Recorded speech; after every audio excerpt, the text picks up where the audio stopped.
কিয়াম করা ফরজ। কিয়াম করা কি ভাই? ফরজ। আসেন দাঁড়িয়ে নবী সালাম দিব, ইয়া নবী সালাম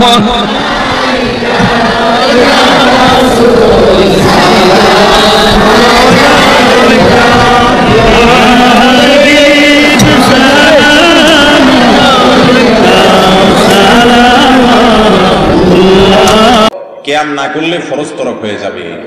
কোরআন হাদিসের আলোকে কিয়ামের বিধান কি? কিয়ামের বিধান কি?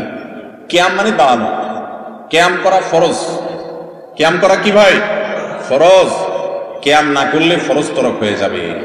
এই মুফতি না, ও তো আমার ছাত্রের সাথে বসতে পারবে না। ওর উস্তাদের উস্তাদ আনুক, 10 লক্ষ টাকার চ্যালেঞ্জ। মিলাদ কিয়ামের বিপক্ষে একটা নস সুবুত যদি সে দেখাইতে পারে, 10 লাখ টাকা তাকে নগদ দিব।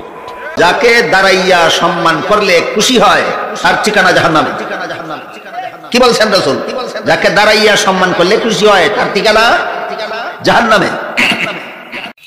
পৃথিবীর বিখ্যাত হাদিসের কিতাব মিশকাত শরীফ দ্বিতীয় খণ্ডের 403 পৃষ্ঠায় বর্ণিত হাদিস। আল্লাহর রাসূল বলেন, মান সাররাহু আন ইয়াতামাসসালা লাহুর রিজালু কিয়ামান ফালইয়াতাবাওয়া মাকআদাহু মিনান নার।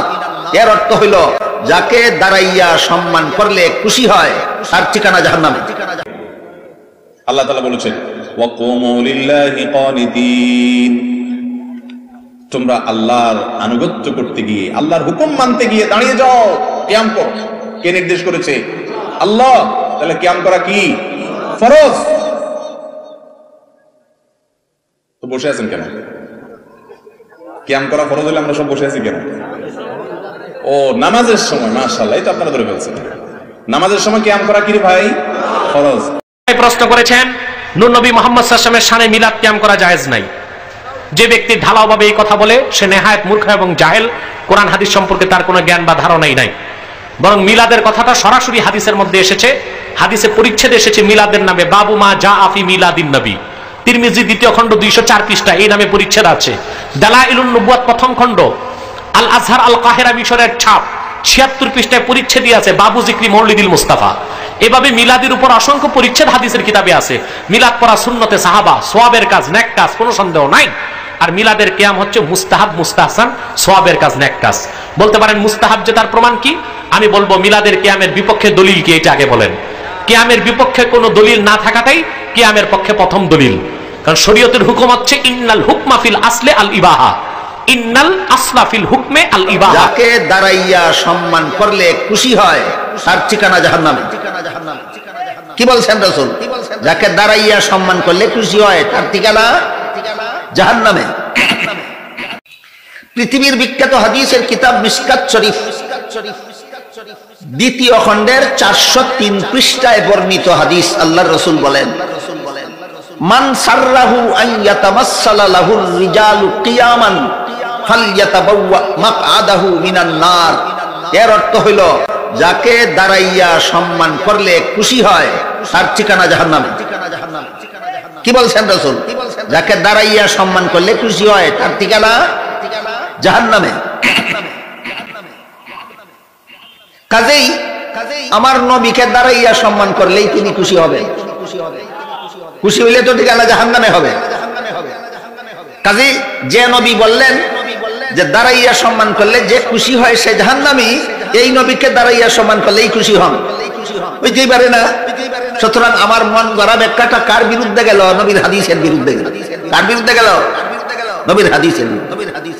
এছাড়া কেউ যদি কারো বাবার সম্মানের জন্য দাঁড়ায়, কেউ যদি কারো শ্বশুরের সম্মানের জন্য দাঁড়ায়, কেউ যদি কারো পীর উস্তাদের সম্মানের জন্য দাঁড়ায়, আপনারা বলুন, যার সম্মানের ডাকে সম্মান করার জন্য দাঁড়াইলো তিনি। কেউ যদি শক্তি সামর্থ্য থাকা সত্ত্বেও তাগড়া মানুষটা বসে বসে আরাম করতে করতে নামাজ পড়ে, তার নামাজ হবে?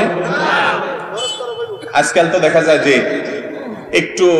একটু ভাবসাবালা মানুষ হলে, একটু আল্লাহ তাআলা তাকে হয়তো কোনো দিক থেকে একটু বড় করেছেন, সবাই না, আবার অনেক লোক আছেন অসুস্থ হয়ে চেয়ারে বসে।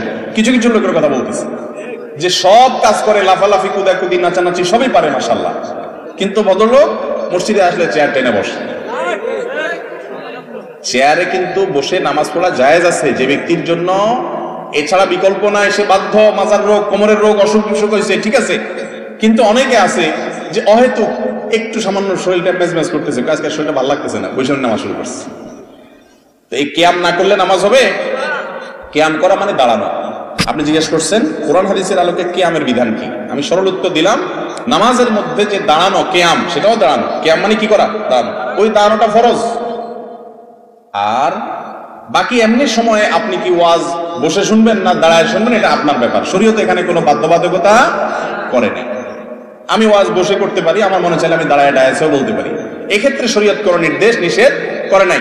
তাহলে কিয়াম কখনো করা ফরজ, আবার কখনো করা মুবাহ মানে জায়েজ। চাইলে আমি দাঁড়াইতে পারি, চাইলে বসতেও পারি। বুঝতে পারছেন? আল্লাহর নবীর নামে দুরূদ প্রেরণ করা, সাল্লাল্লাহু আলাইহি ওয়াসাল্লাম, তার প্রতি দুরূদ প্রেরণ করা, এটা অনেক বড় ইবাদত ভাই, অনেক বড় সওয়াবের কাজ। আপনি যদি চান আল্লাহ আপনার সব দোয়া কবুল করুক, আপনি দুরূদ শরীফ পড়বেন।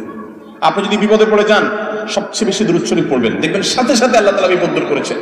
দুটি আমল, দুরূদ আর ইস্তিগফার, আমার জীবনে অনেকবার দেখেছি আমি চরম বিপদের মুখোমুখি। এই দুটা আমল প্রতি মুহূর্তে করতে থেকেছি, আল্লাহ তাআলা অলৌকিকভাবে, অবিশ্বাস্যভাবে সাহায্য করেছেন। নবী করিম সাল্লাল্লাহু আলাইহি ওয়াসাল্লামের হাদিস থেকে স্পষ্ট বোঝা যায় দুরূদ এবং ইস্তিগফার, এই দুটো আমল কোন বিপদগ্রস্ত মানুষ যদি করতে থাকে, আল্লাহ রাব্বুল আলামিন তার জন্য এমন পথ বের করে দেন সে কল্পনা করতে পারে না বিপদ দূর করার। তো এই যে দুরূদ, এত ফজিলতপূর্ণ আমল, এই দুরূদটা বসে পড়বে না দাঁড়ায় পড়বে? কথা বলেন।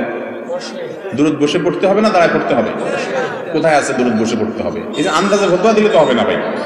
কোরআন হাদিসে কোথাও বলা হয় না যে তোমরা দুরূদ পড়ার সময় অবশ্যই বসিয়া বসিয়া পড়িবে, দাঁড়িয়ে পড়িতে পারিবে না, কোথাও নেই। আপনি অযথা কথা কেন বলতেছেন?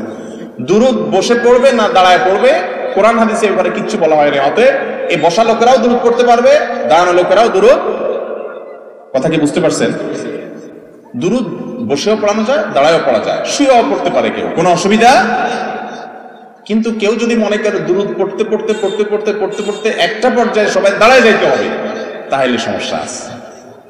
কারণ আপনি দুরূদ পড়তে পড়তে যে হঠাৎ দাঁড়ায় গেলেন, ভাই আমার, আপনাকে কি আল্লাহ রাসূল সাল্লাল্লাহু আলাইহি ওয়াসাল্লাম দুরূদ পড়ার ব্যাপারে বলেছেন? এই কথা কোরআন হাদিসে কোথাও আছে যে তোমরা যখন দুরূদ পড়বা আমার প্রতি পড়তে পড়তে পড়তে পড়তে একটা পর্যায়ে আমার সম্মানে তোমরা দাঁড়ায় যাইতে হবে? এরকম কথা যদি আমার নবীজি বলে থাকেন, অবশ্যই দাঁড়াইতে হবে। কোরআনে যদি বলে থাকে, অবশ্যই পড়তে হবে। আর যদি কোরআন হাদিস না বলে, তা আপনি বসাওয়ালাদেরকে বলবেন ভাই দুরূদ পড়তেছেন, দাঁড়ায় যান। অথবা দাঁড়ানোদেরকে আমি যদি বলি ভাই আপনারা দাঁড়ায় দাঁড়ায় দুরূদ পড়তেছেন কেন, বসে যান। এই দুইটার কোনোটাই করার অধিকার আমার আছে নাই। আমাদের যেসব ভাইয়েরা দুরূদ পড়তে পড়তে হঠাৎ দাঁড়ায় যায়, ওনারা কিন্তু নবীজির সম্মানার্থে দাঁড়ায়, ঠিক না ঠিক? নবী করিম সাল্লাল্লাহু আলাইহি ওয়াসাল্লামের প্রতি সম্মান ভালোবাসার জন্য দাঁড়ায় না। কিন্তু ভাইরে, নবীর প্রতি ভালোবাসা প্রকাশের পদ্ধতিটাও হইতে হবে নবীর বাতানো। নিজের মন গড়া পদ্ধতি যদি বাহির করে ইবাদতের, তাহলে সেটা নবীজি সতর্ক করেছেন বিদআত করতে। ভাইরা আমার, যারা কিয়াম করেন, মিলাদ পড়তে পড়তে দাঁড়ায় কিয়াম করেন, তাদের প্রতি আমাদের অনুরোধ, রাগ করার কিছু নাই ভাই। আমি আপনার মুসলমান ভাই, আমি চাই আপনি আমার সাথে জান্নাতে যান, আমি আপনার সাথে জান্নাতে যেতে পারি। আমি আপনার ভালোর জন্য বলছি। আপনি যে সমস্ত আলেমরা আপনাকে বলেন কিয়াম করার জন্য, ওনাদেরকে অনুরোধ করেন যে হুজুর, কোরআন হাদিসে কোথাও আল্লাহ নবী সাল্লাল্লাহু আলাইহি ওয়াসাল্লাম কি দুরূদ পড়তে পড়তে দাঁড়ায় যেতে বলেছেন কিনা, যদি বলে থাকেন সেটা কোথায় আছে আপনি দেখান, আমিও একই আমল করবো ইনশাআল্লাহ। আর যদি না থাকে, তাহলে সেক্ষেত্রে নিজের মন গড়া যদি আমি ইবাদতের পদ্ধতি বানায় নিই, তাহলে বেদাত হবে, আর বেদাতের ঠিকানা হবে জাহান্নাম ভাই। আচ্ছা, আমরা নামাজের মধ্যে দুরূদ কি আপনাদের এলাকায় বসে পড়েন না দাঁড়ায় পড়েন? নামাজের মধ্যে শেষ বৈঠকে দুরূদ পড়েন না আপনারা? এই দুরূদটা কি বসে পড়েন না দাঁড়ায় পড়েন? এই দুরূদের চেয়ে শ্রেষ্ঠ কোনো দুরূদ নাই। সাহাবীরা দুরূদ শিখতে চাইছেন, নবী করিম সাল্লাল্লাহু আলাইহি ওয়াসাল্লাম দুরূদ ইব্রাহিম শিখাইছেন। দুরূদ পড়তে পড়তে যদি দাঁড়ায় যাওয়া লাগতো,